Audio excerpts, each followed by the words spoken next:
Bonjour chers collègues, dans ce tutoriel nous allons voir comment intégrer une activité H5P à l'aide de l'activité H5P.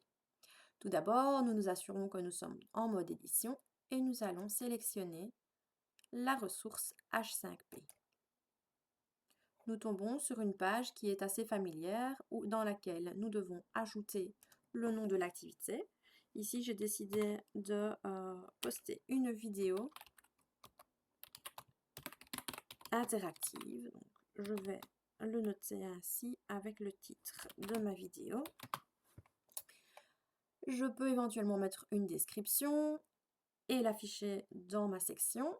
Moi, je vais le laisser ainsi. Ensuite, ici, vous arrivez sur une boîte dans laquelle vous devez déposer le fichier H5P. Si vous n'avez pas encore créé d'activité, il faut cliquer sur la banque de contenu et je vous renvoie à un autre tutoriel pour vous montrer comment créer une activité. Donc, une fois que l'activité est créée, vous arrivez ici dans le fichier de paquetage, vous cliquez sur la feuille et vous allez dans votre banque de questions dans laquelle vous avez toutes les activités que vous avez déjà créées. Donc, voici ma vidéo. Je vais la mettre, je sélectionne le fichier et elle va s'intégrer dans la boîte de téléchargement. Ensuite, en dessous, vous pouvez paramétrer certains éléments. L'option H5P ici, pour permettre le téléchargement et le bouton d'intégration, ceci c'est plus pour vos collègues. S'ils ont accès à l'activité, grâce au bouton de téléchargement, ils pourront aller rechercher votre activité pour la réutiliser dans leur cours. La note, vous pouvez établir une note sur 100 ou sur 20 pour l'activité que les élèves vont réaliser.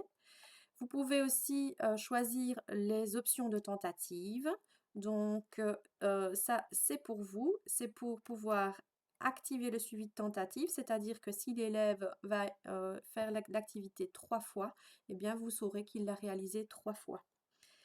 Ou alors, si vous voulez que l'élève ne réalise l'activité qu'une fois, vous mettez un non.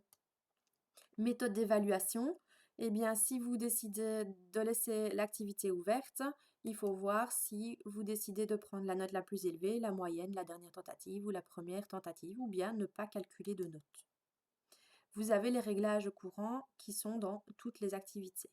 Une fois que vous avez paramétré votre activité, eh bien, il suffit d'enregistrer et votre activité est intégrée dans votre section. À bientôt pour un autre tutoriel.